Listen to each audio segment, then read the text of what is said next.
going to be the review only for the test for Unit 8 and the end of Unit 7. I'm going to do each section A, B, C, and D separately.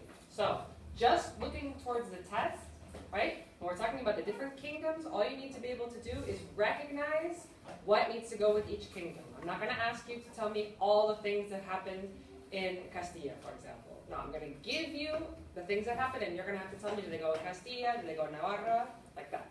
So, the most important part to first understand is that the Muslims did not conquer the north. So you have a whole chunk of territory in the north that never had to be reconquered or repopulated.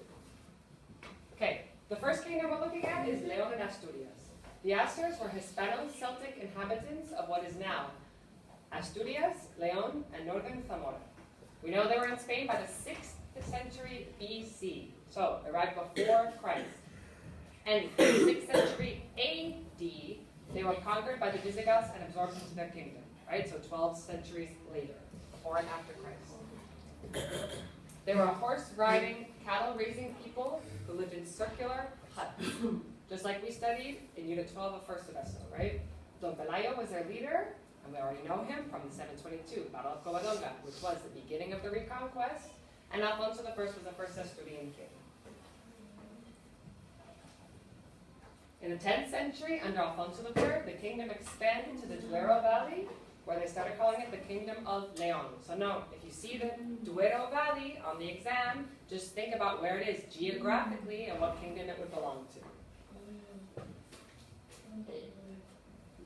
Here you have the Reino de León, and I want to draw your attention to the Muslim territories in gray, right? We have the Emirate of Cordoba, and up here we have the beginning of Taifa. So, Zaragoza is already separate from Cordoba.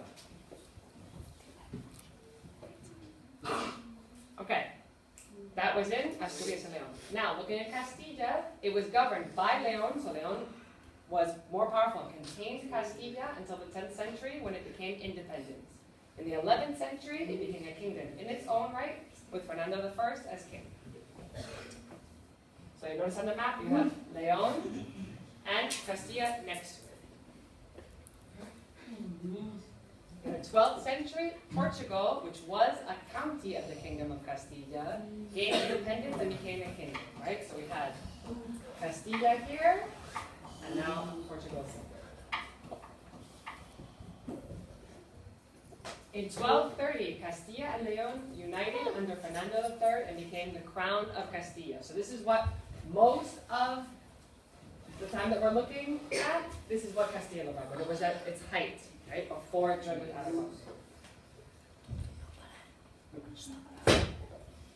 And finally, Navarra. In the 8th century, it was controlled by the Carolingians, right, in France. And in the 9th century, the Arista family gained independence and founded the Kingdom of Pamplona, right, which was Navarra. In the 11th century, Sancho III expanded the kingdom.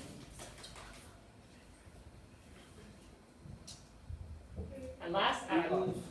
It was a small territory that belonged to Navarra until the 11th century. It gained independence under Ramiro I, and in 1035 it became its own kingdom.